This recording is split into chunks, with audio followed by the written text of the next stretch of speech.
Developing right now on Morning News Now, millions of Texans picking up the pieces in the wake of Hurricane Beryl. Look at that storm surge come in. Holy crap.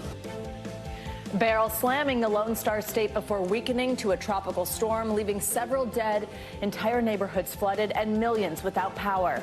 And it's not over yet. We are tracking Beryl's path as it threatens with more rain, flooding, and even tornadoes. Plus, President Biden doubling down on his bid for re-election and dismissing concerns about his health following last week's presidential debate. Look at my career. I've not had many of those nights. It was a terrible night, and I really regret it happened. But if any of these guys don't think I should run against me. This as former President Donald Trump hints he could be close to picking a running mate. We'll have the latest. Also, a high-profile trial nearly 3 years in the making. This morning, jury selection set to begin in the manslaughter trial of actor Alec Baldwin over the shooting death of cinematographer Helena Hutchins on the Rust movie set. We'll break down the charges Baldwin faces as he heads to court.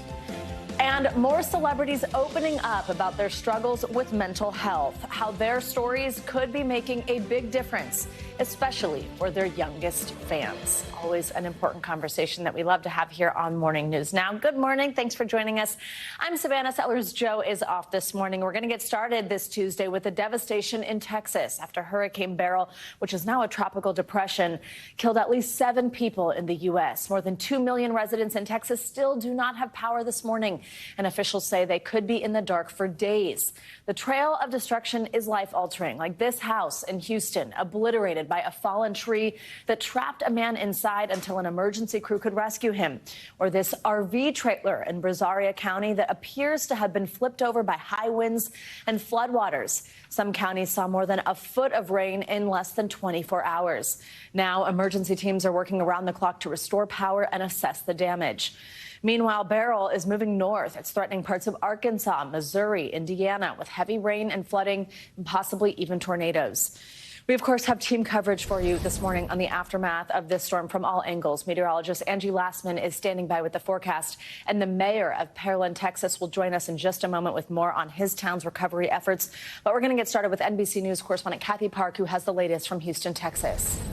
Guys, good morning. Texas is now in recovery mode after taking a direct hit from Beryl yesterday. The storm is now being blamed for knocking out power to millions at the height of the storm. Also, 7 confirmed fatalities so far. One Houston Police Department employee among those killed after traveling to work, getting trapped in the floodwaters along the interstate. We were following the storm very closely shortly after it made landfall in Matagorda, Texas. It started to wreak a lot of havoc in the coastal communities. We saw water creeping up, especially into the low-lying areas, turning neighborhoods into rivers, essentially. And then the storm pushed farther inland, closer to Houston. Also, a lot more flash flooding that we were following throughout the day yesterday, which led to several water rescues. And, of course, the lingering issue this morning, ongoing power outages, hundreds of thousands of customers still without power. CenterPoint, which is the main electric company here in Houston, says they hope to have 1 million customers restored by the end of day tomorrow. But the other issue that we are following is the ongoing heat. The heat continues to build. The heat index today could reach close to 105 degrees. So folks here in Houston and across Texas, they will be sweltering in the heat. But it's not just Texas. This extreme heat is something that we're tracking coast to coast. Back to you. All right, Kathy, thank you very much, and please stay safe. I'm now joined by Kevin Cole, who is the mayor of Pearland, Texas. It's a city just south of Houston. Mayor, good morning. Thank you very much. We so appreciate your time on what I can imagine is a busy and tough morning for you. First, how are you doing? How's your town doing this morning? Well, first off, good morning, Savannah. Our city is doing wonderful. We are resilient. We take lots of effort to prepare for a storm like this, not only during hurricane season, but outside of that season as well. So we were prepared to take on anything that Beryl decided to send our way. And so as we move into the recovery efforts, we've been doing damage assessment and those types of things to know exactly where our efforts need to go over the days to come. So tell us, where does those resources need to go? How is cleanup looking? What are you facing this morning? Yeah, what we're facing for the most part with a Category 1 hurricane that Beryl was, we're mainly facing a lot of wind damage. Trees, you can imagine, trees down. As mentioned, the power lines being restored, fences down. We haven't seen really any widespread building damage or house damage. There's going to be some roof damage across our city. To speak of, obviously businesses with some signs down, those types of things. But in the grand scheme of things, I've seen it much worse with other storms. So we will be making decisions this morning whether or not to deploy our disaster cleanup crews for debris haul off and those types of things in the wake of this storm. Did this storm meet expectations in terms of what you had prepared for? It did. We've got good forecasters in the Houston area that really keep up on this year in and year out. And so we knew. What we didn't know going into yesterday is exactly where it would make landfall. These storms always adjust at the last minute, so you never know exactly what you're going to get until the storm comes your way. We ended up being a part of our city, less than 5 miles from the eye wall, and going into it, we were expecting to be a little bit further away than that. But as you say, you prepare for the worst and hope for the best. What's your biggest concern and biggest priority as you start this cleanup? Biggest priority right now is to get power restored to people. We've been on the phones with our CenterPoint representatives to know exactly what, where, and how to get things back up. We have critical facilities from water and wastewater facilities that are on backup power as we speak. We have hospitals in the area. In fact, the building that I'm in is our Emergency Operations Center, and it's been on full backup power for well over 24 hours now. And so we want to get critical facilities up and running with the hopes that those neighborhoods and businesses around those will certainly be coming back up along with it. So we want to get as much power restored today as humanly possible. Absolutely. What's your message to your residents right now? How can they help you help them? What resources are available to them? What should they know? The biggest thing, as far as resources are concerned, we're going to be opening up our recreation center today as a cooling center to be able to make sure that people can get in there. It is on backup power. Fortunately, with that, we are able to use that facility to get people in there. If you have durable medical equipment that needs to be charged, you'll be able to get into that facility and charge your equipment.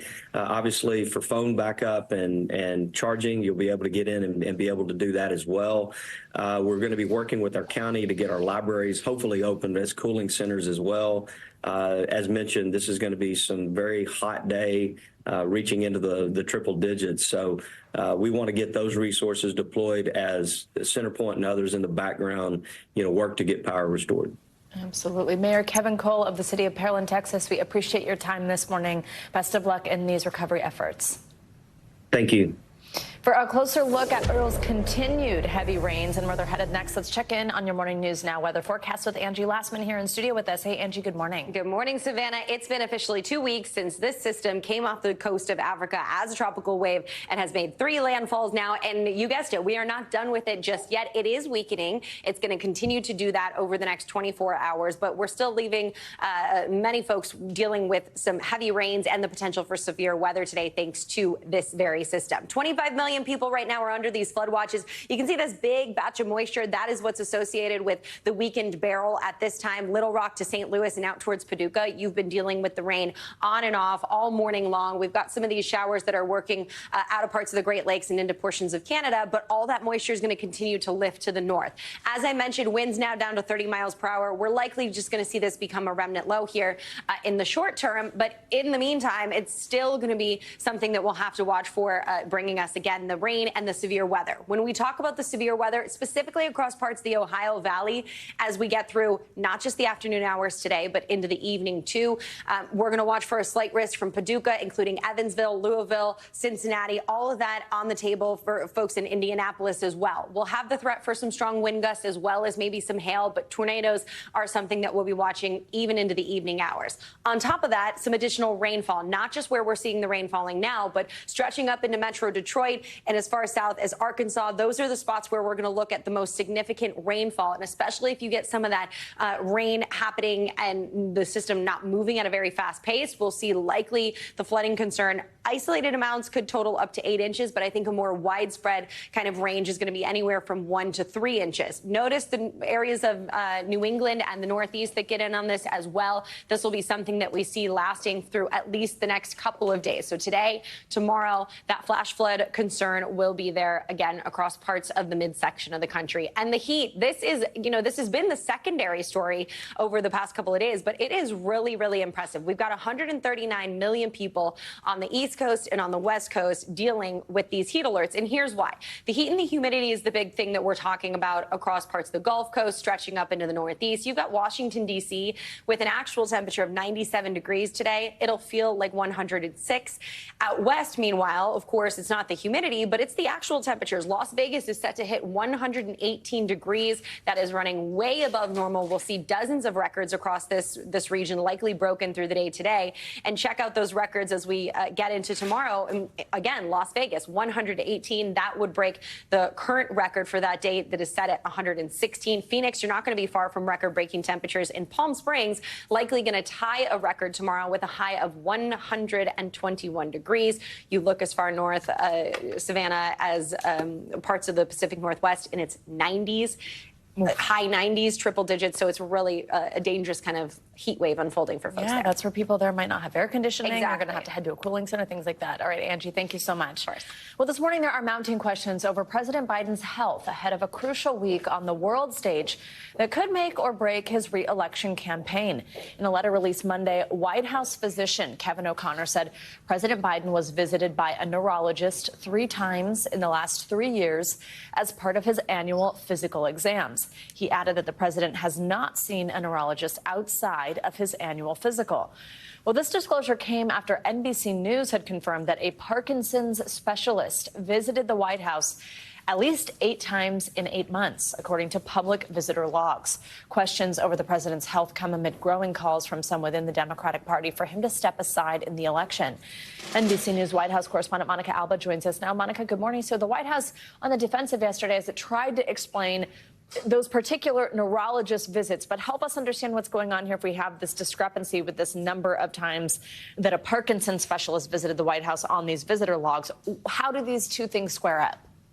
Yeah, and Savannah, the White House really wasn't that forthcoming on this point specifically yesterday when we were pressing them to help us understand. They were saying that there were reasons for which they couldn't disclose the nature of or the reason for specifically this Parkinson's specialist visiting the White House complex at least 8 times from last summer to this spring. And they were saying that, of course, there are thousands of people on the sprawling White House complex who sometimes could be seen by these kinds of specialists. And in particular, this specialist comes from Walter Reed, so he treats anybody who is associated with the military and is tied to the White House as well. But finally, this did spill into the White House press briefing where you can see that things got a little bit tense. Take a listen to at least one exchange.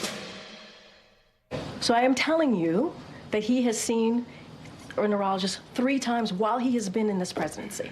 That's what I'm saying. I am telling you that he has seen them 3 times. Has the president been treated for Parkinson's? No. Is he being treated for Parkinson's? No, he's not. Is he taking medication for Parkinson's? No. So it was a little bit unclear why the press secretary couldn't just say that she had spoken to Dr. Kevin O'Connor, who's the president's personal physician, who also, we should note, had at least 1 meeting with this Parkinson's specialist in January at the White House. But that letter last night did explain that the president has only been evaluated by a neurologist in the context of his physical. And as you said there, Savannah, which is important to repeat, the White House and the personal doctor of the president say that in February, when he was checked for anything like Parkinson's or age-related illnesses, there was no evidence of that, and he's not being treated for anything like that, at least as of February. So, Monica, of course, this all comes as the president continues to deal with the fallout from his debate performance and also to try to resist these calls from lawmakers within his own party to step out of the race. What is the latest there? And we saw this message emerge a little bit over the weekend, and when the president was traveling in Wisconsin and Pennsylvania, he essentially said that he doesn't believe what the pundits are saying. And even if there are lawmakers who are calling for him to step aside, he said he wanted to go and meet the electorate, meet voters, and see if they still really wanted him to be the nominee, which he argues, according to his experiences in the last couple of days, is the case. So he really struck a defiant tone. And here's a little bit of what he had to say on MSNBC's Morning Joe when he called in. I'm getting so frustrated by the elites. Now, I'm not talking about you guys, but about the elites in the party who they know so much more. But if any of these guys don't think I should run against me, go ahead, announce for president. Challenge me at the convention. The bottom line here is that we're not going anywhere. I am not going anywhere. Yesterday, he also spent some time, Savannah, trying to calm anxious donors by participating in a Zoom call with them. And he spoke to the Congressional Black Caucus members on a Zoom last night as well. And they have come out in strong support of him following that, too. Monica, the president is set to face another very public test over the next few days. Washington hosting the NATO summit, the president on the world stage. Talk to us about what we can expect there and the pressure that puts the president under. Yeah, and today you're already going to see him delivering some remarks to really kick off this summit. Tomorrow, there will be bilateral meetings, but what a lot of people are watching for, Savannah, is a solo news conference that the president is going to have on Thursday to wrap the global summit. And he hasn't done one of those in Washington or at the White House in more than 20 months. So it's significant that he's going to be taking and facing all of these questions in a more unscripted format than in what we've seen since the debate on several occasions. All right, Savannah. Monica Alba, as always, thank you for your reporting. Well, on the Republican side of the presidential race, former President Trump is attempting to distance himself from a controversial plan floated by some allies and supporters for a potential second term in the White House. The plan, dubbed Project 2025, has been used by his political opponents against him. NBC News Now anchor Hallie Jackson breaks down what's in the plan and what the former president is saying about it.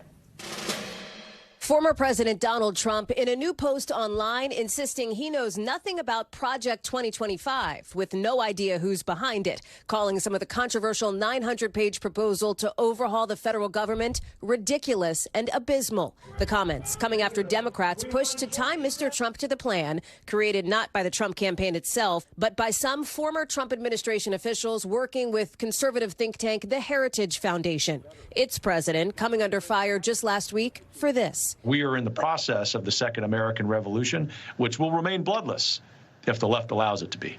So what is Project 2025? What we're doing is systematically preparing to march into office and bring a new army of aligned, trained, and essentially weaponized conservatives ready to do battle against the deep state. That battle plan outlining several key proposals, including a federal government under much tighter presidential control. Even now independent agencies like the Department of Justice would answer almost entirely to Mr. Trump. And it calls for replacing thousands of civil employees with political appointees, presumably loyal to the former president. Project 2025 calls for more spending for a U.S.-Mexico border wall, a signature Trump proposal back in 2016. Build that wall. And on this side of the border, big cuts to corporate taxes and income tax for America's highest earners. The plan taking aim at what it calls woke culture warriors, calling for deleting a long list of terms from all federal rules, including sexual orientation, diversity, equity, and inclusion, and gender identity, and eliminating the education department. It's not uncommon for think tanks to create wish lists for governments in waiting, but with the race for the White House all but deadlocked, Democratic opposition to the plan has ramped up against what Congressman Jared Huffman, behind the Stop Project 2025 task force, calls a dystopian plot. I think what troubles me the most is just the explicitness of the extremism, and the people who are saying these things are the most inner circle leaders of Donald Trump's political world. Those behind Project 2025 accuse Democrats of fear-mongering. This really would tee up an incoming administration to achieve more than we've ever seen under a conservative president before. All right, thanks to Hallie Jackson for that reporting. Well, the president of the Heritage Foundation says Project 2025, quote, does not speak for any candidate or campaign? Well, former President Donald Trump has also been weighing in on the pressure facing President Biden to step aside in the wake of his debate performance. Mr. Trump told Fox News' Sean Hannity that he believes Mr. Biden will stay in the race. NBC News correspondent Vaughn Hillier joins us now with more on this. Vaughn, good morning. Great to have you in studio with us. So tell us a little bit more about what the former president said about Mr. Biden, about staying in this race when he made this Fox appearance. Right. We should note that he has been off the campaign trail for 12 days now. Nobody has seen him out there publicly hitting the stump since that debate in Atlanta. Of course, a lot of the attention has been on Joe Biden and Donald Trump. In this interview with Sean Hannity, he suggested that he's waiting to make his VP announcement until he sees whether Joe Biden stays in the race or not. He suggested if Joe Biden were to leave the race, he thought Kamala Harris would take on that spot. Of course, for Donald Trump, he has allowed that storyline for the Democratic Party here to play out. But we should note that today he is going to be holding his first campaign event since that Georgia debate down in Doral, Florida. You've also been combing through this small task that you've been doing for us, this new draft platform released by the GOP, kind of outlining stances on certain issues. Tell us what you're finding here and how important it is. Right. You know, Hallie's piece they're talking about Project 2025 was notable because that was an outside organization that was allied with 100 other conservative groups to build that more than 900-page document that could be really used as a roadmap of policies to hand to the next Trump administration. And that is where there was some pushback. And in fact, I was supposed to have an interview with the head of that group just yesterday. But after Donald Trump pushed back against their efforts, that interview was canceled. And about the same time, the GOP platform committee for the Republican National Committee, they passed this platform that Donald Trump said that he stood by and approved of. And in that, there is one particularly notable difference between the platform now versus in 2016, the last time the GOP put out their platform. And it's on abortion. In 2016,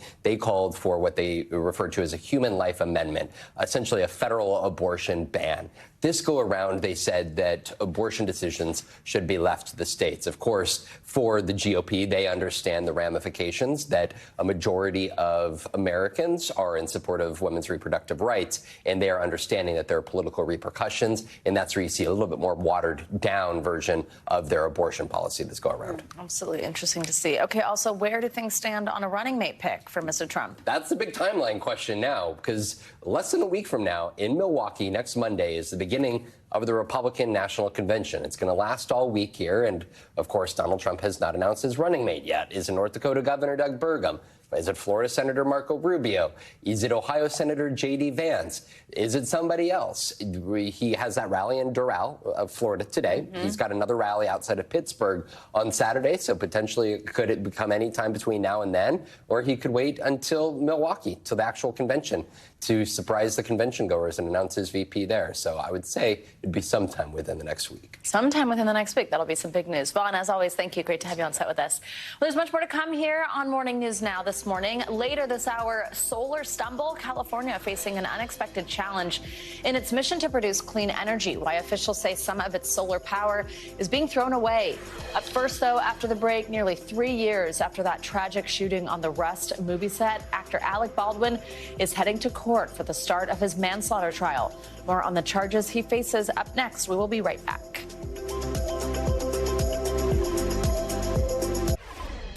Welcome back. Today marks the start of jury selection in the involuntary manslaughter trial of actor Alec Baldwin for the 2021 shooting on the set of his movie Rust.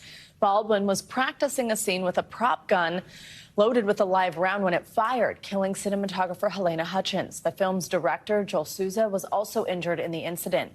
Baldwin appeared in a New Mexico courtroom yesterday for a pre-trial hearing. If convicted, he faces up to 18 months in prison. Baldwin, though, has pleaded not guilty to the charge. We have NBC News legal analyst Danny Savellas here with more on this trial for us this morning. Danny, good morning. So, I mean, it's been a long road to this point. It feels like we talked about this a lot. It feels like this went away for a while. Now it's back. Walk us through exactly what's going on here. So it was initially dropped, then he was later indicted by a grand jury on one count of involuntary manslaughter.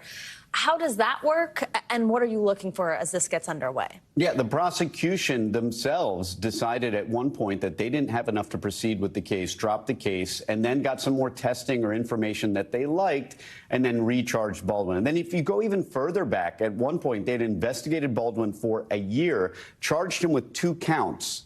And even after investigating that case for a year, didn't realize that one of those 2 counts was unconstitutional because it charged a crime that didn't exist until after the shooting. You would think, investigating a case for a year, you might know that of the 2 counts you're bringing, one of them violates the Constitution, but these prosecutors did not know that. And the hits keep coming for the defense. Yesterday, before the case has even begun, before the first juror was even voir dired, they had many victories in their motions in limine, which are pretrial motions to kind of shave down the issues at trial. And while the prosecution had some wins yesterday, the defense, in my view, had a lot more and much more significant wins. What type of things were sort of left out in that shaving down of the focus? So you could say the biggest win for the defense was this. The prosecution wanted to proceed on a dual theory. Both Alec Baldwin as actor wielding a firearm and Alec Baldwin as overall producer. And that producer theory was very beneficial to the state because they could probably have pointed to the negligence or recklessness of anyone on the set and then made the leap that, hey, if that guy was reckless, Alec Baldwin was a supervisor as a producer, and therefore he's responsible as a supervisor. We call it respondeat superior. And we use it all the time in civil litigation. We don't use it very often in criminal litigation for a very good reason. Criminal liability is a very serious thing, and we don't just automatically say that your boss is responsible for all of the employees' crimes. So having eliminated that very much narrows the prosecution's case. They must now only prove, and they can only prove, that Alec Baldwin as an actor was holding a firearm and was reckless when he held that firearm. Not reckless as a boss, not reckless as a supervisor, not reckless as someone who was overall supervising the production. And why is that? Why did they say that that can't be involved here, that the producer part is not a piece of this? Because it's just not a viable criminal theory. Because the idea, like I said, in civil law, we may hold someone liable for money damages if the boss supervised someone and that person does something negligent. It's just not the way we do it in criminal law. Otherwise, everyone's boss and that person's boss could theoretically be criminally responsible for everything an employee does. Sometimes they are, as in when they know what the employee was up to, they encouraged it, they helped the employee. But we don't have that rule in America that just every boss, every supervisor is automatically responsible for the crimes of the employee. Do you think we see Baldwin take the stand himself? I don't think they need Baldwin. I think he might do okay. Actually, I'm of a mixed emotions about this because I think Baldwin is probably in his own mind. I think he thinks he would be brilliant on the stand. But at the same time, I think the worst evidence that Baldwin has created in this case has come from his own interviews with television news outlets. I think everything he said in a TV interview is the worst evidence against him. So I don't think it would be a good idea to call Baldwin, because I think the defense case is so strong and the prosecution's case is so weak. You don't need to incur that kind of risk. And I can't really think of anything that you need from Baldwin other than him saying, I didn't pull the trigger, which, by the way, is a problematic statement. Had he said nothing, then we wouldn't be arguing about the mechanics of how you cannot possibly have this gun go off unless you pull the trigger. Quickly, before I let you go, what about the armorer, Hannah Gutierrez-Reed, who is already serving a sentence for her role in this? Do you think is she involved here? Does she take the stand? Whether or not she does, I've said this for a while, the case against and the prosecution and conviction of Hannah Gutierrez-Reed, you see right there, that case is the case for Alec Baldwin's acquittal. These were not co-conspirators. Alec Baldwin can point to every piece of evidence against Hannah Gutierrez-Reed and say, yes, that's the bad guy. That's the person who committed the crime beyond a reasonable doubt. She was responsible, and the prosecution hopefully gave them all that evidence. Danny Savalos, fascinating. Thank you very much for walking us through. We know you will stay on it. Time now for some international headlines. In Ukraine, dozens of people are dead after several Russian missiles hit several targets, including a children's hospital in Kyiv. Claudio Labanga joins us from Rome with that and more. Hey, Claudio, good morning. Good morning, Savannah. Well, that's right. The president of Ukraine, Zelensky, said that at least 42 people are now dead and several others are injured after a Russian large-scale bombardment that struck several cities across Ukraine. As you mentioned, in Kyiv, one children's hospital was hit and partially destroyed. Rescue operations are currently underway with police and volunteers searching through the rubble.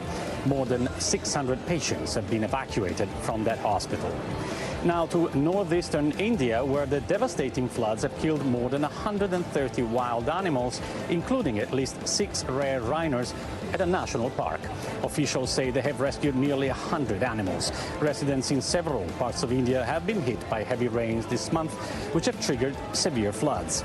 And now, ending in Chile, the driest desert in the world comes alive once again. But this time, it's early. The barren sand dunes in the Atacama Desert are blanketed with purple and white flowers. The early, beautiful winter bloom is caused by the unearly El Niño, the weather pattern that occurs in the Pacific Ocean. The last time an early bloom of Atacama happened was back in 2015. Back to you, Savannah. All right, Claudio, thank you so much. Well, coming up, more celebrities sharing their stories and their struggles with mental health. When we come back in our weekly check-in, how big names opening up could help fans who are struggling too. Also, go behind the scenes with me at the FBI. I geared up to give you an exclusive look at what it takes to be part of one of America's most storied institutions. You're watching Morning News Now.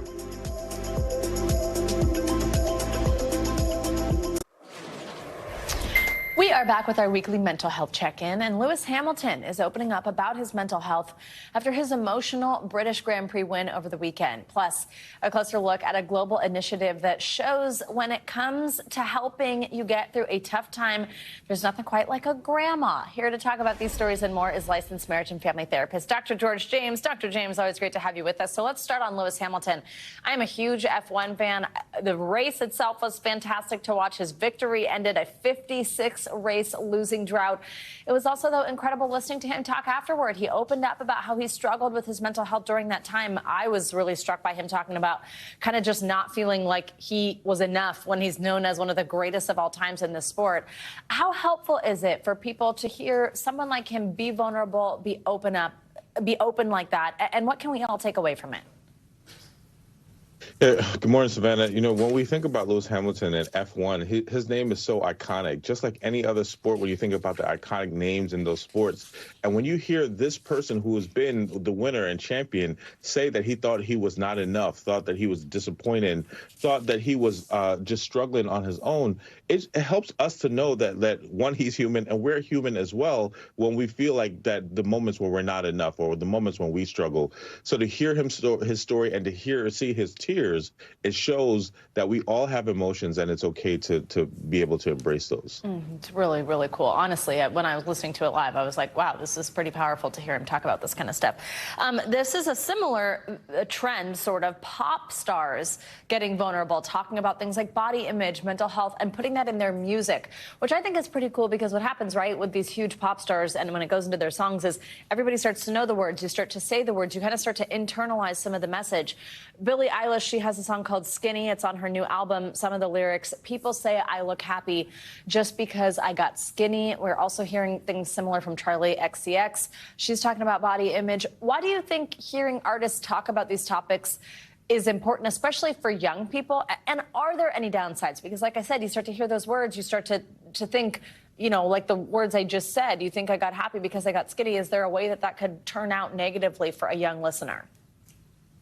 You know, many of our artists struggle both internally and externally, especially around body image, the pressures they have and face, and sometimes we never hear what they go through. So seeing these lyrics can sometimes allow us to know what they're going through, and also it reflects what many of us experience.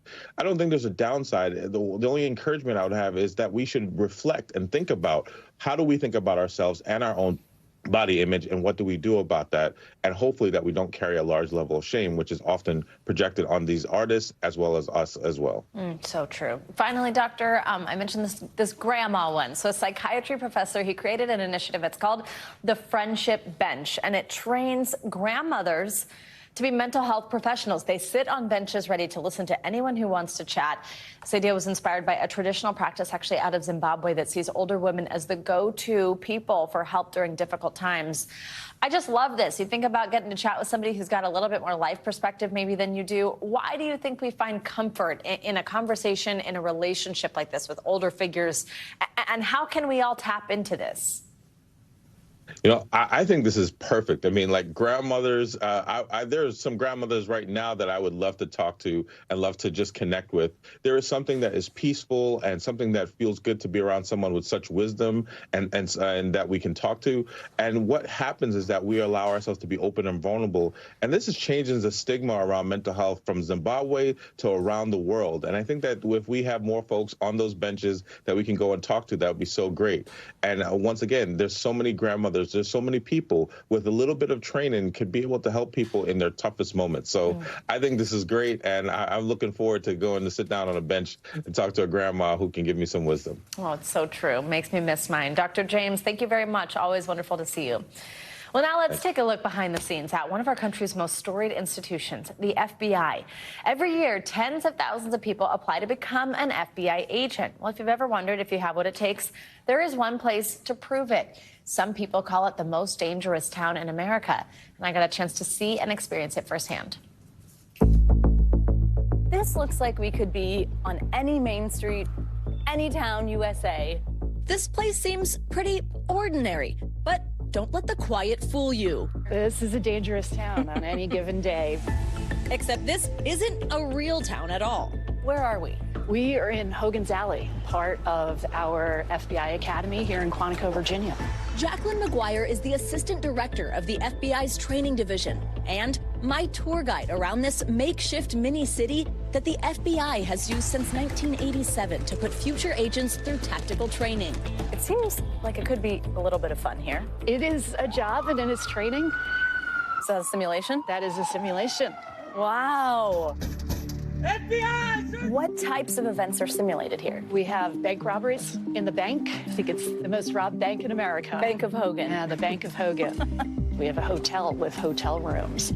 They will execute arrest warrants, and we have role players who play the role of the criminals, the subjects. Oh, wow.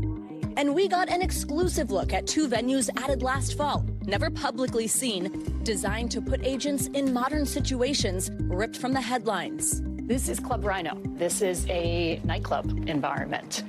We'll do active shooter training here where the lights are out, the music is blasting, and they have to come in, make the right decision on what steps they have to take to mitigate the threat. Right next door is the new movie theater. We'd have someone at the ticket window. We would have folks here working in the concession, depending on what scenario that we're training the new agents on. And today, the Bureau let me experience that training firsthand. First order of business, meeting my instructor. Sort of. So you're going to be my instructor today? Yes. But I can't see your face. Mm-hmm. That's on purpose. It is. For your safety. Mm-hmm. We won't ask more questions. Fair enough. Great. Pleasantries exchanged, time to gear up and get a crash course in the basics, starting with how to hold a firearm. The pistol you'll be using today is a blue pistol that's only used for training. It cannot shoot live rounds. When we draw our pistol, my trigger finger is going to be along the trigger guard on top of it. Okay. Draw that pistol. Yep, perfect. Next up, how to cuff a suspect. We're going to turn that wrist. Great. Now we're going to grab 3 fingers of his other hand. Just 3? Yeah, we call it the 3-finger handshake. Why not 4? It's a little bit easier to grab 3. Some people have big hands. This guy would so have gotten away. It's all right. I know. And with roughly 15 minutes of training under my belt, I was put to the test. So for your scenario today, you have 2 teammates. Hi, thanks for having me on the team. We have an arrest warrant for a guy named Mike. You, John, and Joe are going to go into Club Rhino and arrest Mike. Follow their lead. Are you ready? I'm ready. Let's go get Mike.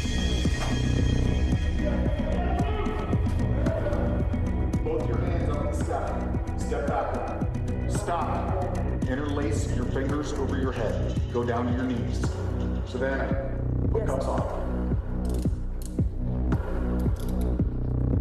Okay, cuffs are on. Great job. Suspect in custody, it was time to hit the road, which at the FBI Academy means riding shotgun with the head of TVOC, the Tactical Emergency Vehicle Operations Center. Wow. Ooh, we are coming up on those fast. Straight line brake, got a lot of speed, just drop it down just a touch before I hit this. Come out fast. Oh, didn't even need a brake there. Nope, don't hit the brakes. Serpentine. Yep. There you go. There you go. All right, my turn. Oh, are you driving? Okay, obviously I had at least a little bit of fun. A huge thank you to the FBI Academy for taking me on, but I think I will be better off sticking to my day job. Now, the FBI Academy only accepts a fraction of people who apply, and once accepted, trainees have to take a bunch of tests, including an intense physical fitness test before graduating. That said, A.D. McGuire told me they want people with diverse experiences and backgrounds, good judgment, and most of all, integrity. Well, coming up, getting candid about climate change. When we come back, we'll talk about the impact and the importance of reporting on our planet with someone who knows firsthand. This is Morning News Now. Welcome back. Solar power is oftentimes viewed as one of the easiest ways to help reduce global emissions. It's a clean and renewable source of energy.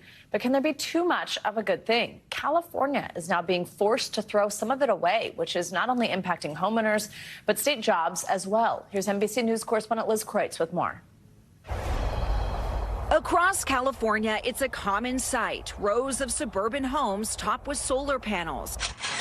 But as the state works towards its ambitious clean energy vision, an almost counterintuitive problem has emerged. California is at times generating too much solar, meaning loads of good clean energy is going to waste. Since solar power relies on the sun, it's often the middle of the day on days when it's not too hot that you can run into this issue of essentially having too much solar. People aren't home, they're not running their ACs, and the system can generate more than the state can use. This imbalance has been dubbed the duck curve. Its belly, the time of day when solar production can exceed demand. So that's the duck curve? That's the duck curve. Yeah, there it is. Inside California's independent grid operator, CEO Elliot Mainzer showed us how they manage the state's electricity in real time. There is solar energy right now that's essentially being thrown away. You know, the bottom line is that there are times when we do not have the demand for electricity for the full production of the solar fleet. Sometimes we're able to export it, and there are those times under certain extreme conditions when we do have to curtail it. When you say curtail, you mean throwing it away? We say sending dispatch instructions to those fleets to reduce their generation, yes. In recent years, the amount of renewable energy curtailed, most of it solar, has skyrocketed, both from oversupply and so-called congestion, when there's more electricity than the transmission lines in some areas can handle. So far this year, the state has already lost out on nearly 2.6 million megawatt hours of renewable electricity, more than enough to power all the households in San Francisco for a year. To solve the problem, Governor Gavin Newsom's administration has been pushing to add more batteries to store that excess energy. And state regulators have taken a more controversial approach, drastically cutting financial incentives for homeowners looking to install solar.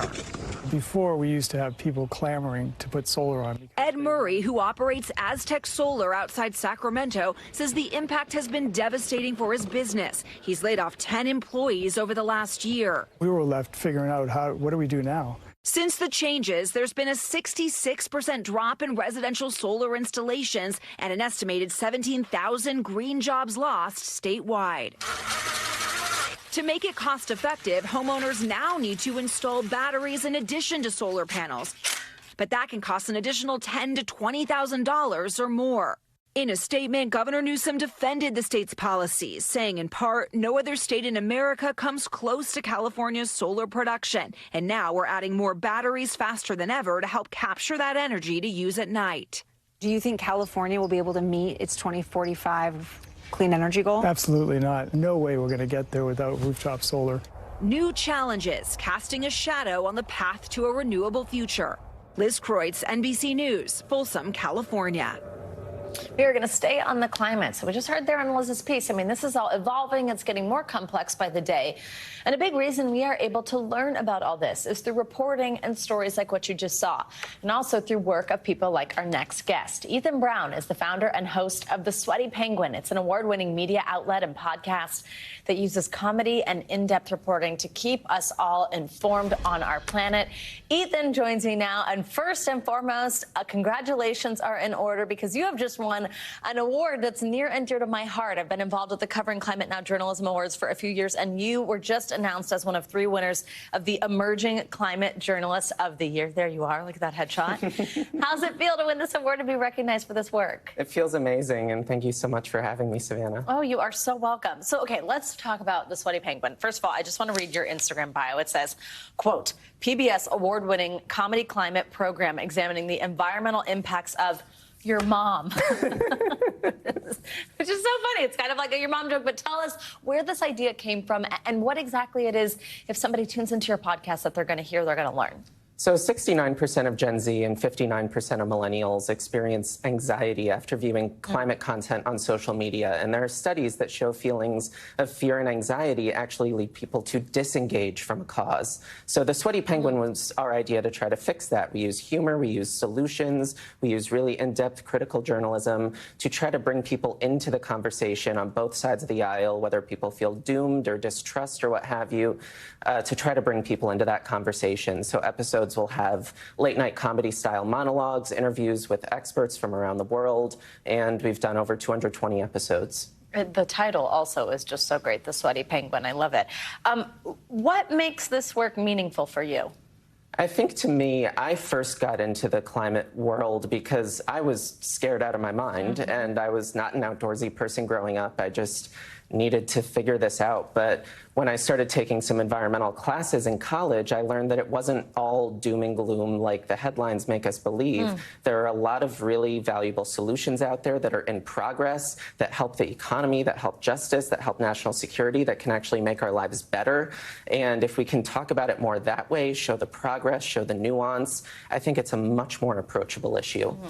What things should we be paying attention to? What are you maybe covering that you're not seeing get covered in a lot of other places? What do you want people to think about when they're consuming climate content?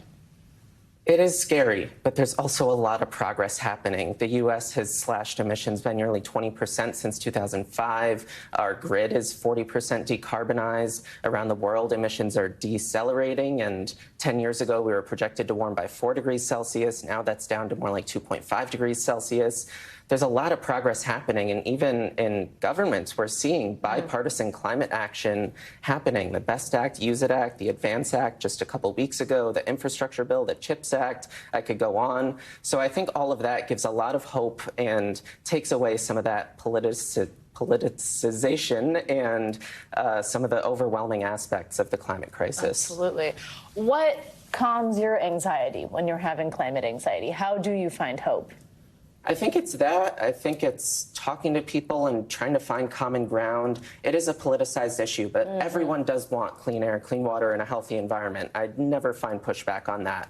So finding those points of common ground, having those conversations is a really valuable way to feel hope and feel like we're in this together. And how can people find The Sweaty Penguin? You can go to thesweatypenguin.com. We're not doing podcasts anymore, but we do have a lot of written work. We're doing educational outreach. And you can also find me on social media at Ethan Brown 5151. Ethan Brown, thank you so much for being here, and congratulations on your award. So well deserved and so exciting. You got it. Nice to meet you. Well, coming up, 55 years of peace and music. After the break, remembering the legendary Woodstock Music and Art Fair more than half a century later from the eyes of those who were in the crowd. That's up next. Stay with us.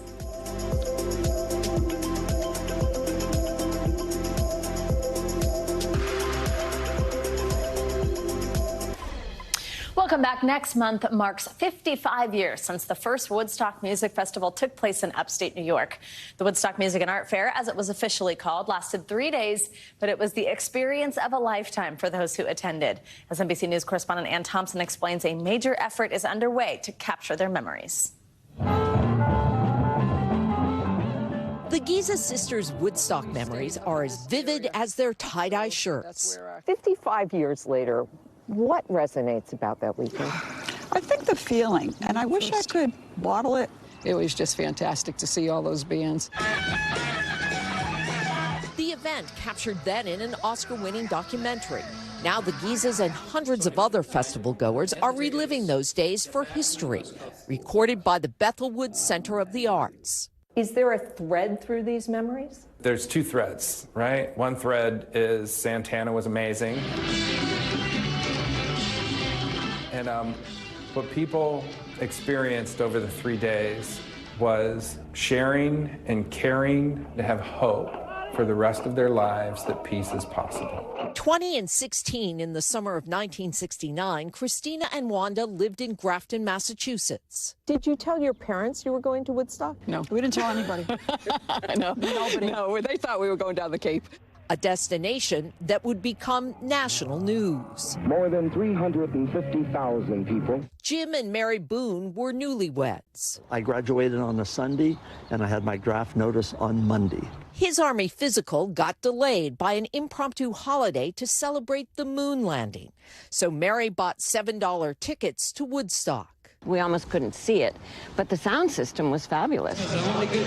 Galvanized, Jim says, by an anti-Vietnam War anthem. 1, 2, 3, what are we fighting for? For the first time, that huge group of people unified into one group, all singing the same song. Though skinny dipping, drug use, and rain got attention, what they remember are days of peace and community. If someone in 100 years listens to your histories, what do you hope they take away? God, those people were cool. No. Cool then and now. Ann Thompson, NBC News. That's going to do it for this hour of Morning News Now, but stay with us. The news continues right now.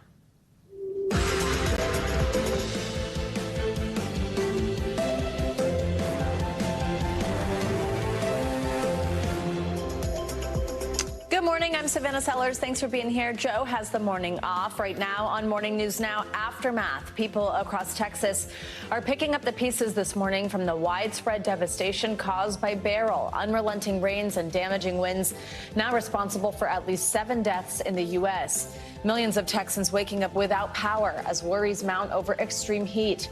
We've got team coverage and, of course, Beryl's latest track. In Washington this morning, another high-stakes test for President Biden as he hosts world leaders for the start of the NATO summit. It comes as overnight the president's doctor releasing a letter attempting to calm heightened concerns over Mr. Biden's mental capabilities and physical health. We're covering it all as former President Trump sounds off on the controversy swirling around his political rival. Plus, another mid-air scare. It's got the FAA now looking into what exactly caused a United Airlines plane to lose a wheel during takeoff yesterday morning. It's the second time an incident like this has happened to a United jet in just 4 months. How the company is now responding to this troubling trend and how pilots managed to land the plane safely.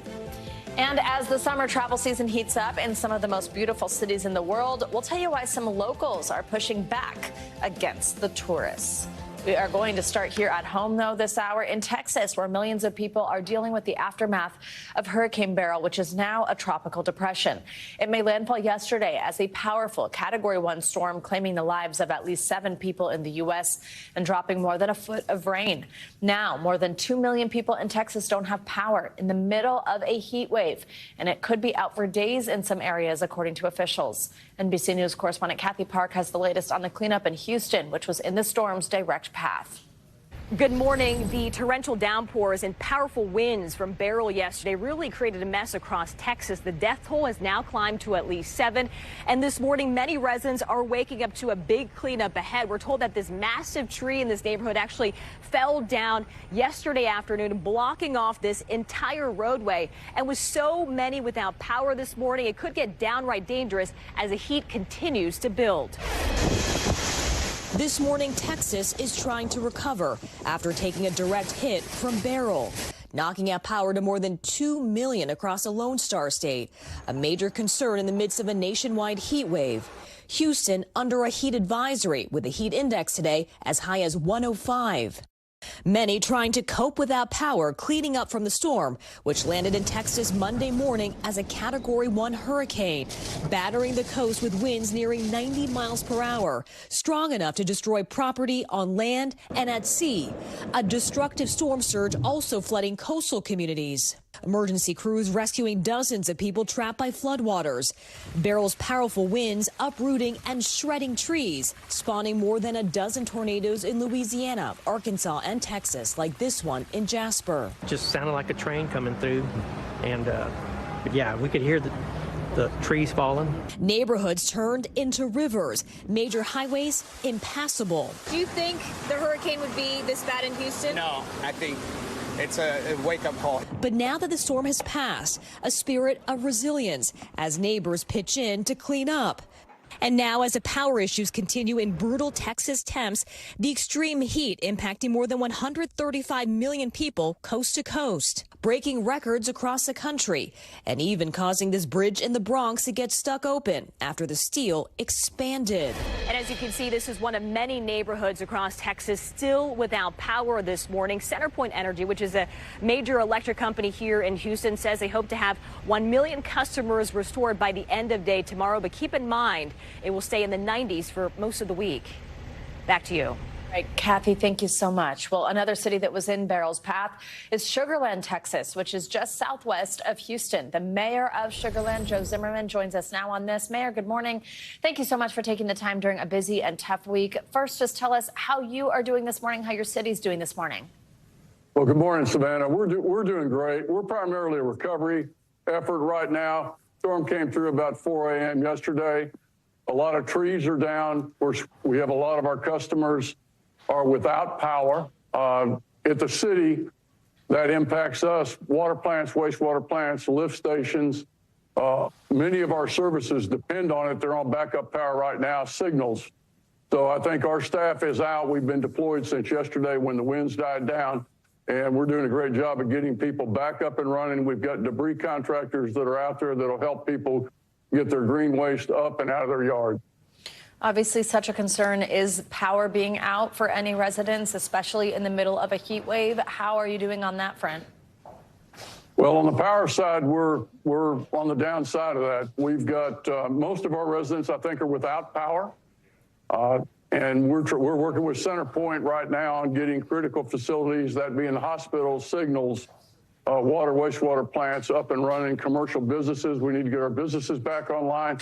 And then, of course, for our seniors, we need to get power back on for our seniors and for our general population. What do you want your residents to know who are without power when it is going to get hotter as the day goes on? How can people stay safe? What resources are available to them? Well, I know that Fort Bend County has opened the Fort Bend County Fairgrounds, so they've got air conditioning out there.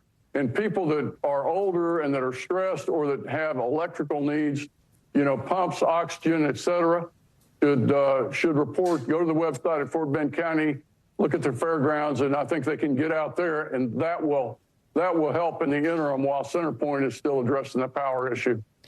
Mayor, I know your city was impacted by Hurricane Harvey back in 2017. Obviously, a storm that made major headlines, took many lives, but you say this storm was different. How so? Savannah, Harvey was primarily a rain event, and Beryl has been primarily a wind event.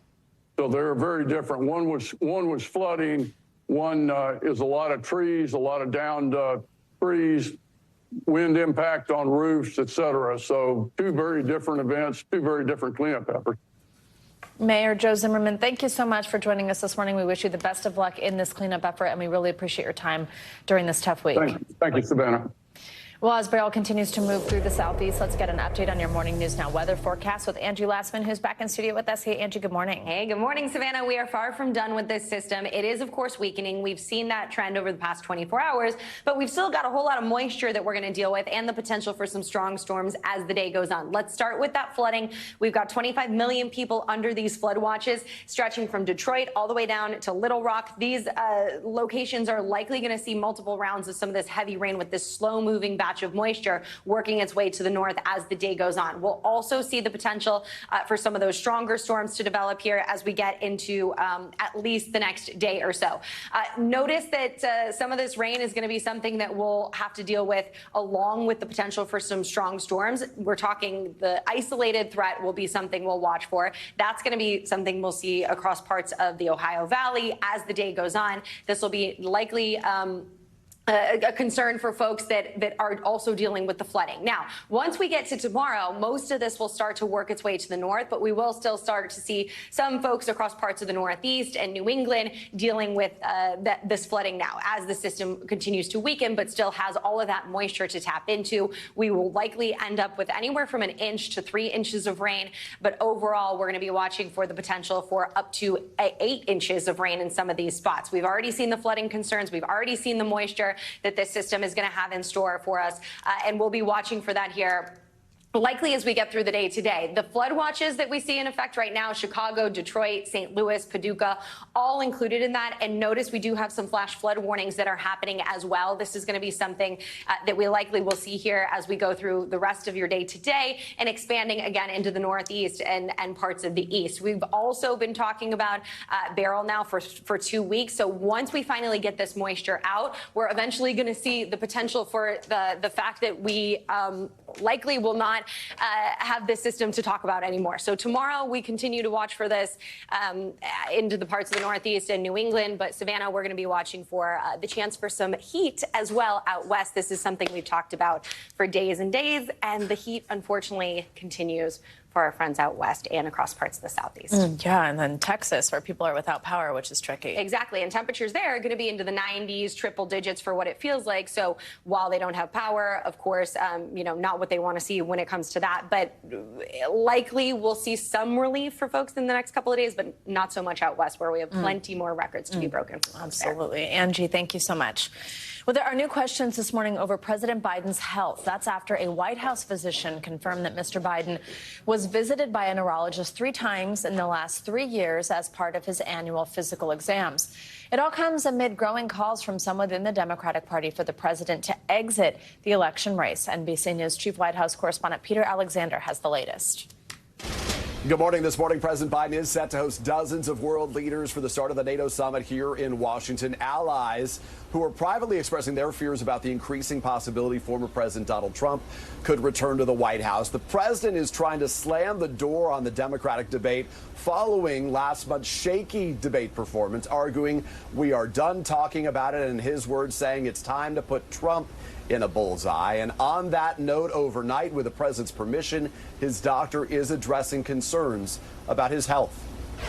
Overnight, President Biden's personal doctor confirming that a neurologist who specializes in Parkinson's saw the president as part of his physical exams. The president's doctor saying in a letter that the neurologist, Dr. Kevin Kennard, has examined President Biden for each of his annual exams, adding the president has not seen a neurologist outside of his annual physical.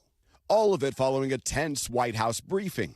Has the president been treated for Parkinson's? No. Is he being treated for Parkinson's? No, he's not. Is he taking medication for Parkinson's? No. The administration under pressure to explain why Kennard visited the White House 8 times in 8 months, according to logs. The president's doctor saying Kennard held, quote, regular neurology clinics at the White House Medical Clinic in support of thousands of active duty military staff assigned there. It comes as President Biden is trying to put an end to the post-debate drama, calling into MSNBC's Morning Joe and issuing a challenge to those who say he should drop out. I'm getting so frustrated by the elites. If any of these guys don't think I should run against me, go ahead, announce the president. Challenge me at the convention. The president late Monday also calling into a meeting of the influential Congressional Black Caucus that's still supporting him, like other key House Democrats, including Alexandria Ocasio-Cortez. Joe Biden is our nominee. He is not leaving this race. He is in this race, and I support him. So far, 9 congressional Democrats have called on the president to leave the race. I think he should step aside. I think it's become clear that he's not the best person to carry the Democratic message. Former President Trump in his first post-debate interview telling Fox News host Sean Hannity by phone he believes President Biden will stay in the race. He's got an ego and he doesn't want to quit. Mr. Trump adding he expects to face Vice President Kamala Harris if President Biden is forced out, and that he may wait on his own vice presidential announcement as the Democrats sort out their path forward. We wanted to see what they're doing, to be honest. Now back to that letter from the president's doctor. He reiterates that during President Biden's most recent neurologic exam in February, there were no findings consistent with any neurological disorder like a stroke, multiple sclerosis, or Parkinson's. And about that NATO visit happening right now, this really is a crucial several days for the president, where a lot of the focus at the meetings here is going to be on Ukraine. But everything the president says will be heavily scrutinized, including what happens at a solo news conference by President Biden to take place on Thursday, his first solo news conference here in Washington in 20 months. Back to you. All right, Peter, thank you very much.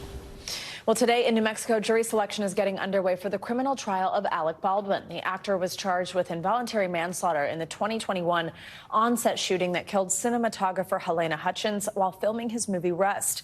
He faces up to 1.5 years in prison if convicted and has pleaded not guilty. NBC News entertainment correspondent Chloe Malas is live outside the courthouse in Santa Fe, New Mexico for us. Chloe, good morning.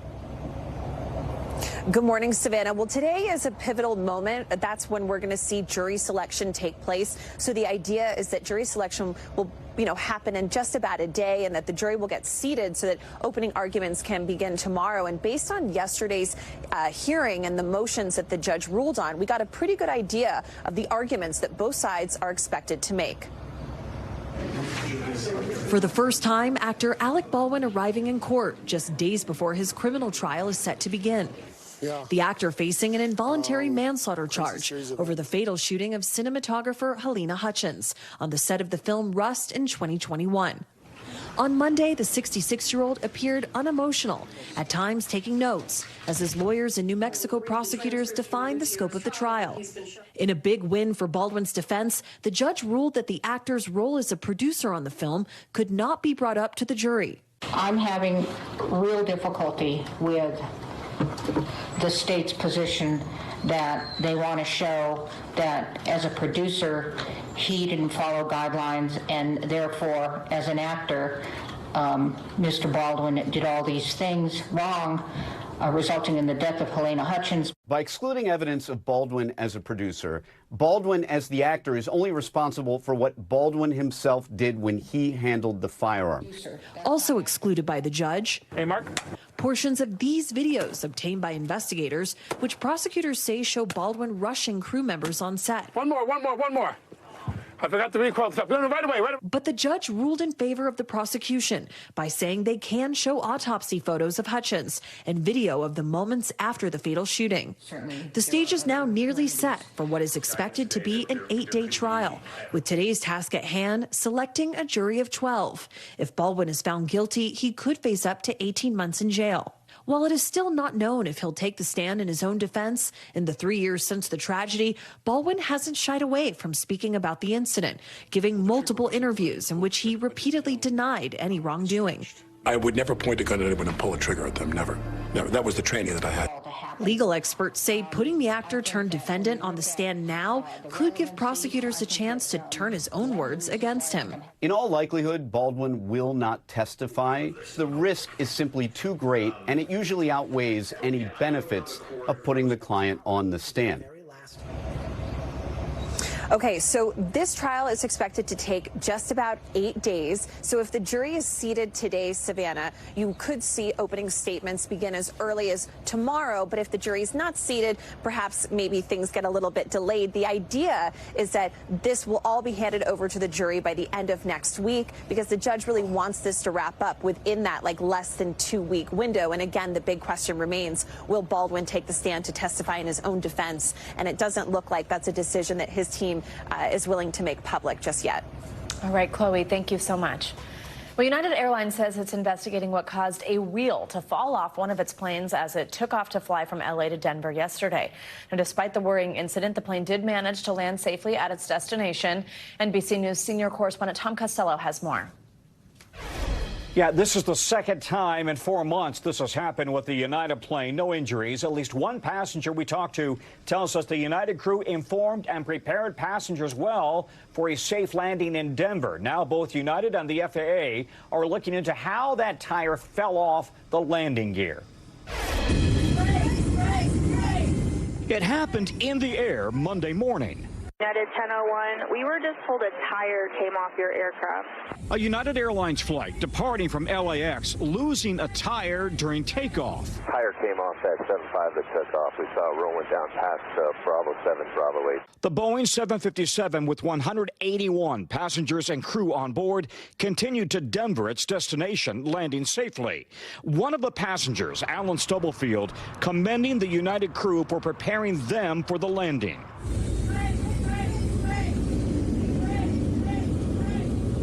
There was one bump, but it was a normal bump, and you didn't hear any brakes, you didn't hear any unusual screeches or noises. In a statement, United tells NBC News, in part, the wheel has been recovered in Los Angeles, and we are investigating what caused this event. It all comes just a few months after the FAA increased oversight and scrutiny of United's maintenance operations, following a string of incidents on its jets, including a United flight headed to San Francisco from Sydney, forced to turn around mid-flight after fluid was seen spewing out from the right landing gear.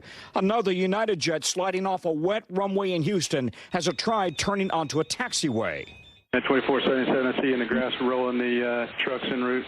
And there was also this March incident in San Francisco. The last departure lost the wheel on departure, so we're going to have to shut the runway down. A United 777 headed to Japan lost one of 6 tires from its main gear assembly as it took off. The tire landed in a parking lot, damaging several parked cars and a fence. Fortunately, though passengers were often inconvenienced, all of the flights, including Monday's, landed safely. You know, machinery breaks. Even though you do your best to try to keep things up, I still consider flying in the U.S. to be a very safe thing. Yeah, importantly, this is one of 8 tires on that primary landing gear of the 757. And while all of these incidents involve Boeing planes, it's the airlines that are responsible for maintaining their planes, some of which can be 10, 15, 20 years old, and even more. Back to you. All right, Tom, thank you very much. Well, there's much more to come on this hour of Morning News Now, including F1 legend Lewis Hamilton now opening up about his mental health struggles in the run-up to his history-making win at the British Grand Prix over the weekend. But first, though, an anti-tourism boom that's leading to violent protests in some of the world's most beautiful cities. Why locals are now pushing back against travelers looking for a summer getaway. Those stories and more are up next.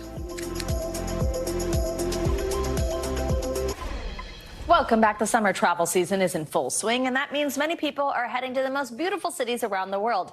But not everyone is so happy about it. Locals in Barcelona, Spain, have actually been protesting against tourists who they say are crowding the city's public spaces. NBC News correspondent Guad Venegas has the details. A water fight on the streets of Barcelona. Some locals spraying tourists with water guns as they ate at popular restaurants, sending visitors fleeing from their tables.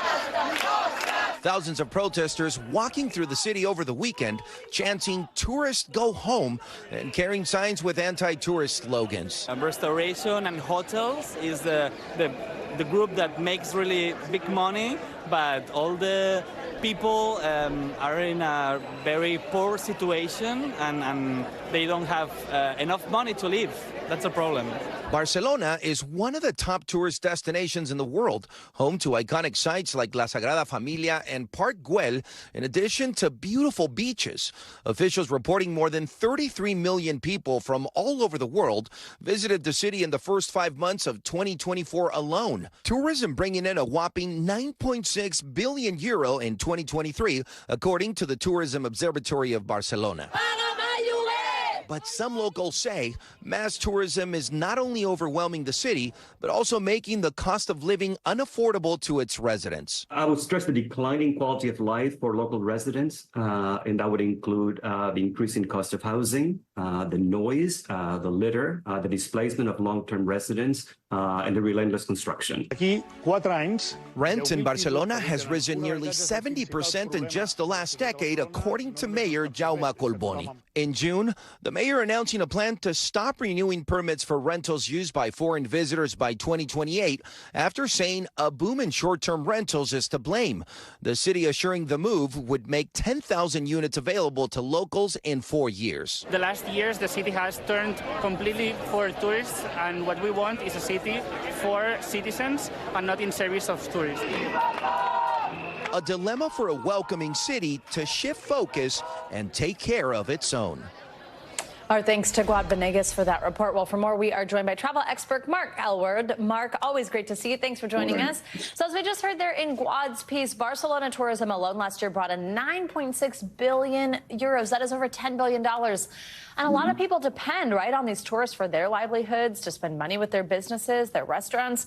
So what do city authorities need to do so that locals can get along better with tourists and this can kind of all jive? Look, I think the first thing to say is it's okay to go on vacation. It's okay to be a tourist. You know, it is permitted. Most importantly, to be a good tourist, you want to make sure that the money you're spending is helping the local economy. And I think what's at the root of so many of the tensions and these very video-friendly protests is local people feeling that visitors are coming, using the city and not spending money that helps them. So they're spending in international restaurants, not local restaurants, in international hotels, not local hotels. And I think that's a big shift, which could really help. Absolutely. Earlier this year, also Venice, Italy, remember, became the first city in the world to impose a fee for tourists who visit their landmarks and attractions. Could charges like that help in a scenario like this and sort of with this going on? And do you think we see it in other places? It doesn't work. And the Venetian tourist tax ticket is so ridiculous. It's a little app on your phone that you have to show if someone asks you for it. There isn't a turnstile to enter Venice where you must pay or otherwise. I think the big thing is there are carrots and there are sticks. It is much better to give tourists carrots, to encourage people to come at different times of year, to go to non-traditional destinations within the city. In Venice, not just St. Mark's, but over to Dorsoduro, a quieter, really Venetian area. That's what we should be focusing on, not penalizing people for wanting to come visit. I think the vibe is so off, it won't work. That's an interesting take for sure. I think, right, Mark, many people in these cities, they just want visitors to respect their homes. They want to be able to go about their business. I know what it's like. I actually love this, but I know a lot of people here, for example, don't love when 30 Rock becomes like the greatest tourist attraction in the world when the Christmas tree's outside, because it makes it tough to get to work. It makes it tough to get lunch, and you get frustrated. What exactly can somebody do to be a responsible tourist, to be in somebody else's home and to enjoy it and to take it in and appreciate it, but kind of make it a smooth situation and experience for all? But it's not hard, remember. We heard in that piece, you know, people dropping lots of litter. You should behave in someone else's home city the way you want to behave in yours. Think about local customs. Think about how you can spend in local businesses. And again, I would say this is not hard. Just take a moment. And remember also, if you're not a big museum goer in your local city, you don't have to go to museums when you're on vacation. If you love playing sports, find a pickup basketball game somewhere and join that in the city you're visiting. That way, you're not another person in line at an overpopular tourist attraction. You're just being part of the city. And I think that's a win-win for everyone. Who wouldn't want to do that? Yeah, exactly. And take a new experience in while you're somewhere that locals enjoy also. What about like the future of travel? Trends we're seeing, we know people are going to maybe some lesser known places, or that's oftentimes something that I think is being called like a travel dupe, where you go to a city that is not quite as popular, but maybe has a similar vibe, similar architecture, that kind of thing. Or building around going to events like you just mentioned, like concerts, like a sporting event, maybe something that's focused on wellness. Maybe if it's seasonal, where you're just trying to escape hot weather actually and cool off, even though it's the summer. What ways do you think we're going to start to see travel changing in the coming years?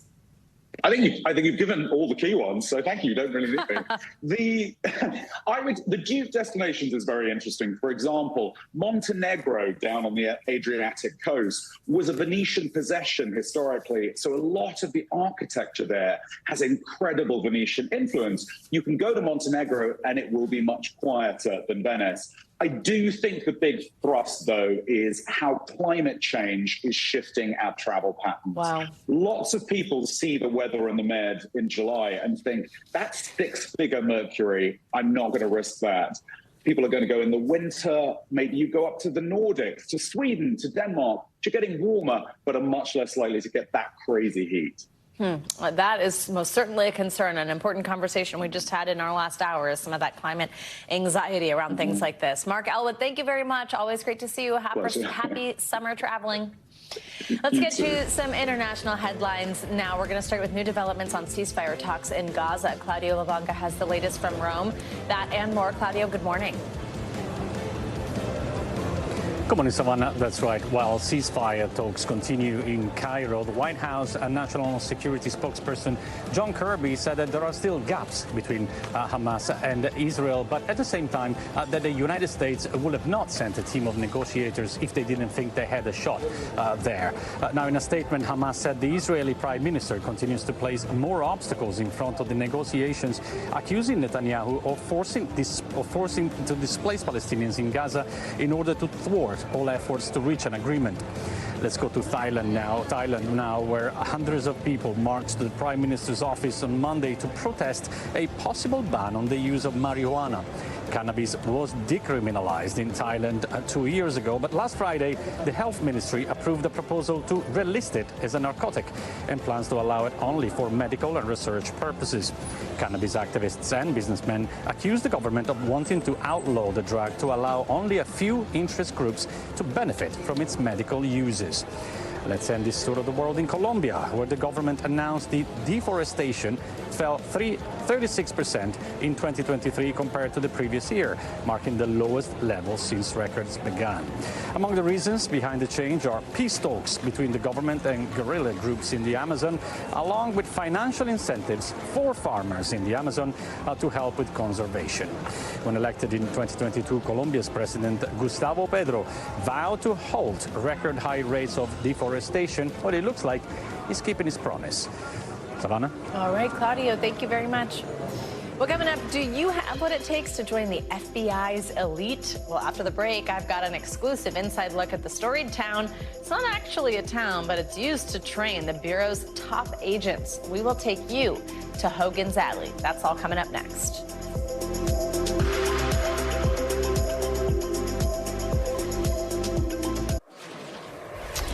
We are back with our weekly mental health check-in, and Lewis Hamilton is opening up about his mental health after his emotional British Grand Prix win over the weekend. Plus, a closer look at a global initiative that shows when it comes to helping you get through a tough time, there's nothing quite like a grandma. Here to talk about these stories and more is licensed marriage and family therapist Dr. George James. Dr. James, always great to have you with us. So let's start on Lewis Hamilton. I am a huge F1 fan. The race itself was fantastic to watch. His victory ended a 56-race losing drought. It was also, though, incredible listening to him talk afterward. He opened up about how he struggled with his mental health during that time. I was really struck by him talking about kind of just not feeling like he was enough when he's known as one of the greatest of all times in this sport. How helpful is it for people to hear someone like him be vulnerable, be open like that? And what can we all take away from it? Good morning, Savannah. You know, when we think about Lewis Hamilton and F1, his name is so iconic, just like any other sport when you think about the iconic names in those sports. And when you hear this person who has been the winner and champion say that he thought he was not enough, thought that he was disappointed, thought that he was just struggling on his own, it helps us to know that one, he's human, and we're human as well when we feel like that the moments where we're not enough or the moments when we struggle. So to hear his story and to see his tears, it shows that we all have emotions and it's okay to be able to embrace those. It's really, really cool. Honestly, when I was listening to it live, I was like, wow, this is pretty powerful to hear him talk about this kind of stuff. This is a similar trend, sort of pop stars getting vulnerable, talking about things like body image, mental health, and putting that in their music, which I think is pretty cool because what happens, right, with these huge pop stars and when it goes into their songs is everybody starts to know the words. You start to say the words. You kind of start to internalize some of the message. Billie Eilish, she has a song called Skinny. It's on her new album. Some of the lyrics, people say I look happy just because I got skinny. We're also hearing things similar from Charli XCX. She's talking about body image. Why do you think hearing artists talk about these topics is important, especially for young people? And are there any downsides? Because like I said, you start to hear those words, you start to think, you know, like the words I just said, you think I got happy because I got skinny. Is there a way that could turn out negatively for a young listener? You know, many of our artists struggle both internally and externally, especially around body image, the pressures they have and face, and sometimes we never hear what they go through. So seeing these lyrics can sometimes allow us to know what they're going through, and also it reflects what many of us experience. I don't think there's a downside. The only encouragement I would have is that we should reflect and think about how do we think about ourselves and our own body image, and what do we do about that, and hopefully that we don't carry a large level of shame, which is often projected on these artists as well as us as well. So true. Finally, doctor, I mentioned this grandma one. So a psychiatry professor, he created an initiative. It's called the Friendship Bench, and it trains grandmothers to be mental health professionals. They sit on benches ready to listen to anyone who wants to chat. This idea was inspired by a traditional practice actually out of Zimbabwe that sees older women as the go-to people for help during difficult times. I just love this. You think about getting to chat with somebody who's got a little bit more life perspective maybe than you do. Why do you think we find comfort in a conversation, in a relationship like this with older figures? And how can we all tap into this? You know, I think this is perfect. I mean, like grandmothers, there's some grandmothers right now that I would love to talk to and love to just connect with. There is something that is peaceful and something that feels good to be around someone with such wisdom and that we can talk to. And what happens is that we allow ourselves to be open and vulnerable. And this is changing the stigma around mental health from Zimbabwe to around the world. And I think that if we have more folks on those benches that we can go and talk to, that would be so great. And once again, there's so many grandmothers. There's so many people with a little bit of training could be able to help people in their toughest moments. So I think this is great, and I'm looking forward to going to sit down on a bench and talk to a grandma who can give me some wisdom. Oh, it's so true. Makes me miss mine. Dr. James, thank you very much. Always wonderful to see you. Well, now let's take a look behind the scenes at one of our country's most storied institutions, the FBI.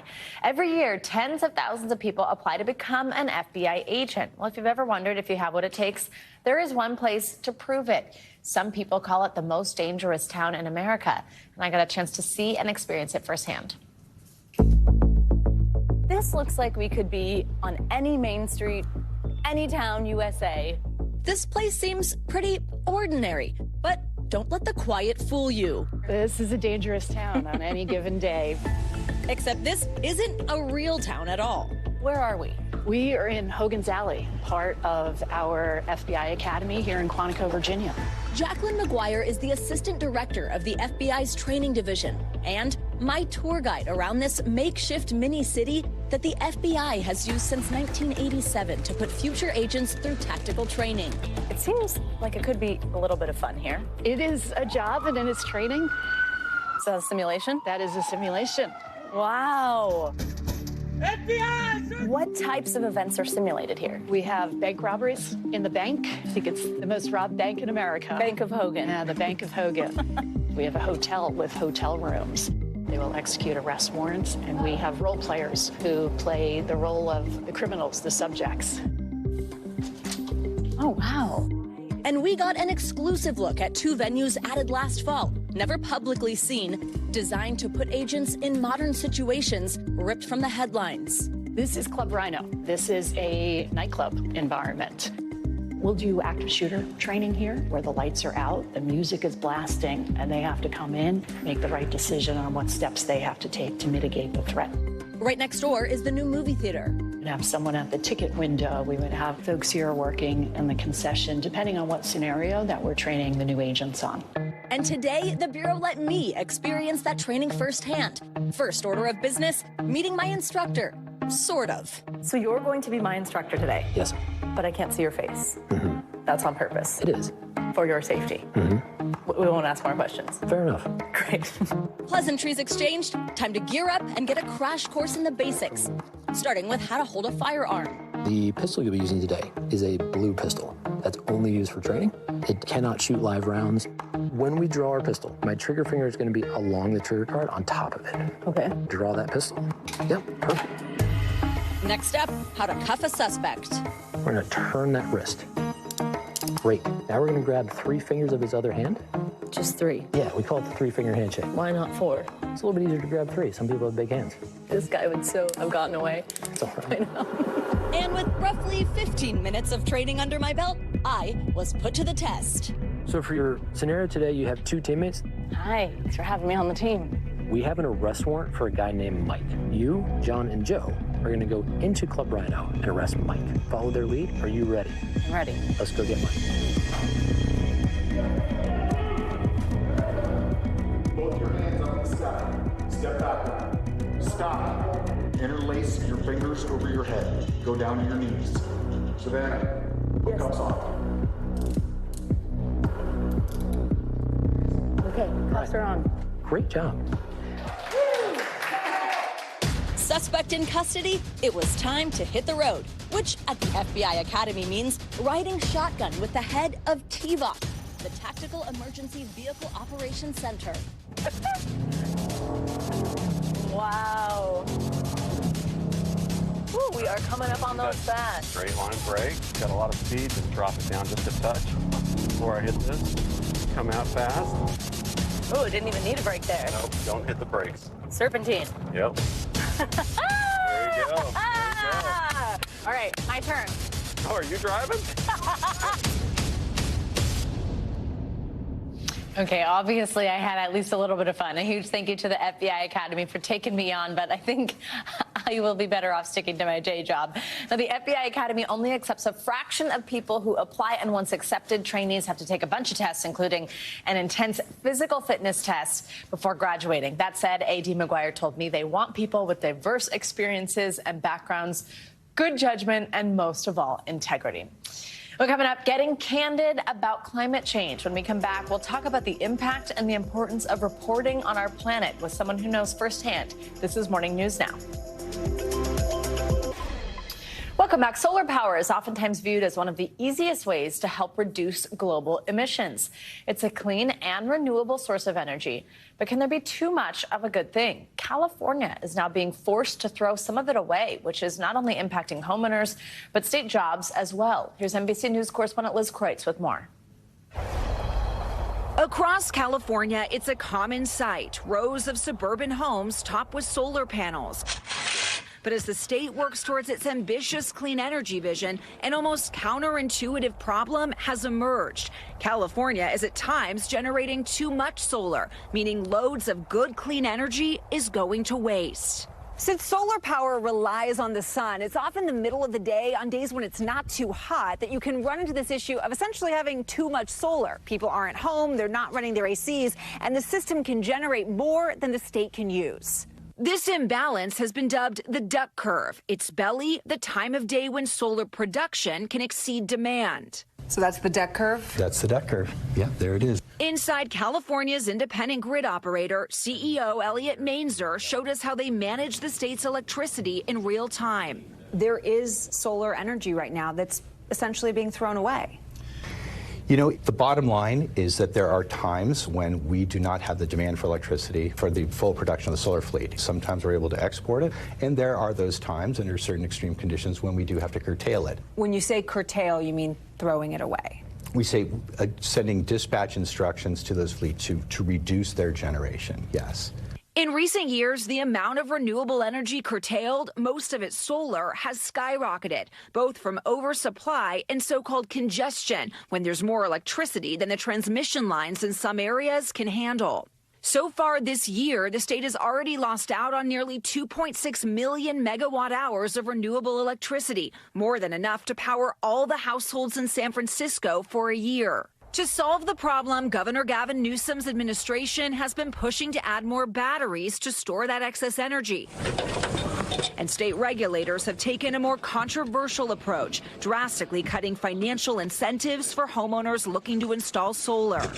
Before, we used to have people clamoring to put solar on. Ed Murray, who operates Aztec Solar outside Sacramento, says the impact has been devastating for his business. He's laid off 10 employees over the last year. We were left figuring out what do we do now? Since the changes, there's been a 66% drop in residential solar installations and an estimated 17,000 green jobs lost statewide. To make it cost-effective, homeowners now need to install batteries in addition to solar panels. But that can cost an additional $10,000 to $20,000 or more. In a statement, Governor Newsom defended the state's policies, saying in part, no other state in America comes close to California's solar production. And now we're adding more batteries faster than ever to help capture that energy to use at night. Do you think California will be able to meet its 2045 clean energy goal? Absolutely not. No way we're going to get there without rooftop solar. New challenges casting a shadow on the path to a renewable future. Liz Kreutz, NBC News, Folsom, California. We are going to stay on the climate. So we just heard there on Liz's piece. I mean, this is all evolving. It's getting more complex by the day. And a big reason we are able to learn about all this is through reporting and stories like what you just saw, and also through work of people like our next guest. Ethan Brown is the founder and host of The Sweaty Penguin. It's an award-winning media outlet and podcast that uses comedy and in-depth reporting to keep us all informed on our planet. Ethan joins me now. And first and foremost, congratulations are in order because you have just won an award that's near and dear to my heart. I've been involved with the Covering Climate Now Journalism Awards for a few years, and you were just announced as one of 3 winners of the Emerging Climate Journalist of the Year. There you are. Look at that headshot. How's it feel to win this award, to be recognized for this work? It feels amazing, and thank you so much for having me, Savannah. Oh, you are so welcome. So, okay, let's talk about The Sweaty Penguin. First of all, I just want to read your Instagram bio. It says, quote, PBS award-winning comedy climate program examining the environmental impacts of your mom. Which is so funny. It's kind of like a your mom joke, but tell us where this idea came from and what exactly it is, if somebody tunes into your podcast, that they're going to hear, they're going to learn. So 69% of Gen Z and 59% of millennials experience anxiety after viewing climate content on social media. And there are studies that show feelings of fear and anxiety actually lead people to disengage from a cause. So The Sweaty Penguin was our idea to try to fix that. We use humor, we use solutions, we use really in-depth critical journalism to try to bring people into the conversation on both sides of the aisle, whether people feel doomed or distrust or what have you, to try to bring people into that conversation. So episodes will have late-night comedy-style monologues, interviews with experts from around the world, and we've done over 220 episodes. The title also is just so great, The Sweaty Penguin. I love it. What makes this work meaningful for you? I think, to me, I first got into the climate world because I was scared out of my mind, and I was not an outdoorsy person growing up. I just needed to figure this out. But when I started taking some environmental classes in college, I learned that it wasn't all doom and gloom like the headlines make us believe. There are a lot of really valuable solutions out there that are in progress, that help the economy, that help justice, that help national security, that can actually make our lives better. And if we can talk about it more that way, show the progress, show the nuance, I think it's a much more approachable issue. What things should we be paying attention to? What are you maybe covering that you're not seeing get covered in a lot of other places? What do you want people to think about when they're consuming climate content? It is scary, but there's also a lot of progress happening. The U.S. has slashed emissions by nearly 20% since 2005. Our grid is 40% decarbonized. Around the world, emissions are decelerating, and 10 years ago, we were projected to warm by 4 degrees Celsius. Now that's down to more like 2.5 degrees Celsius. There's a lot of progress happening, and even in governments, we're seeing bipartisan climate action happening. The BEST Act, Use It Act, the Advance Act just a couple weeks ago, the Infrastructure Bill, the CHIPS Act, I could go on. So I think all of that gives a lot of hope and takes away some of that politicization and some of the overwhelming aspects of the climate crisis. Absolutely. What calms your anxiety when you're having climate anxiety? How do you find hope? I think it's that. I think it's talking to people and trying to find common ground. It is a politicized issue, but everyone does want clean air, clean water, and a healthy environment. I'd never find pushback on that. So finding those points of common ground, having those conversations is a really valuable way to feel hope and feel like we're in this together. And how can people find The Sweaty Penguin? You can go to thesweatypenguin.com. We're not doing podcasts anymore, but we do have a lot of written work. We're doing educational outreach. And you can also find me on social media at Ethan Brown 5151. Ethan Brown, thank you so much for being here, and congratulations on your award. So well deserved and so exciting. You got it. Nice to meet you.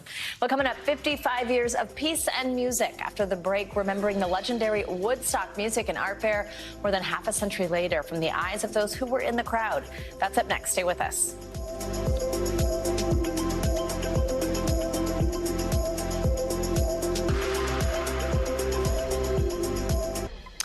Welcome back. Next month marks 55 years since the first Woodstock Music Festival took place in upstate New York. The Woodstock Music and Art Fair, as it was officially called, lasted 3 days, but it was the experience of a lifetime for those who attended. As NBC News correspondent Ann Thompson explains, a major effort is underway to capture their memories. The Giza sisters' Woodstock memories are as vivid as their tie-dye shirts. 55 years later, what resonates about that weekend? I think the feeling, and I wish I could bottle it. It was just fantastic to see all those bands. The event captured then in an Oscar-winning documentary. Now the Gizas and hundreds of other festival goers are reliving those days for history, recorded by the Bethelwood Center of the Arts. Is there a thread through these memories? There's two threads, right? One thread is Santana was amazing. And what people experienced over the 3 days was sharing and caring to have hope for the rest of their lives that peace is possible. 20 and 16 in the summer of 1969, Christina and Wanda lived in Grafton, Massachusetts. Did you tell your parents you were going to Woodstock? No, we didn't tell anybody. No, nobody. No, they thought we were going down the Cape. A destination that would become national news. More than 350,000 people. Jim and Mary Boone were newlyweds. I graduated on a Sunday, and I had my draft notice on Monday. His Army physical got delayed by an impromptu holiday to celebrate the moon landing. So Mary bought $7 tickets to Woodstock. We almost couldn't see it, but the sound system was fabulous. Galvanized, Jim says, by an anti-Vietnam War anthem. 1, 2, 3, for the first time, that huge group of people unified into one group, all singing the same song. Though skinny dipping drug use and rain got attention, what they remember are days of peace and community. If someone in 100 years listens to your histories, what do you hope they take away? God, those people were cool. No. Cool then and now. Ann Thompson, NBC News. That's going to do it for this hour of Morning News Now, but stay with us. The news continues right now. Thanks for watching. Stay updated about breaking news and top stories on the NBC News app or follow us on social media.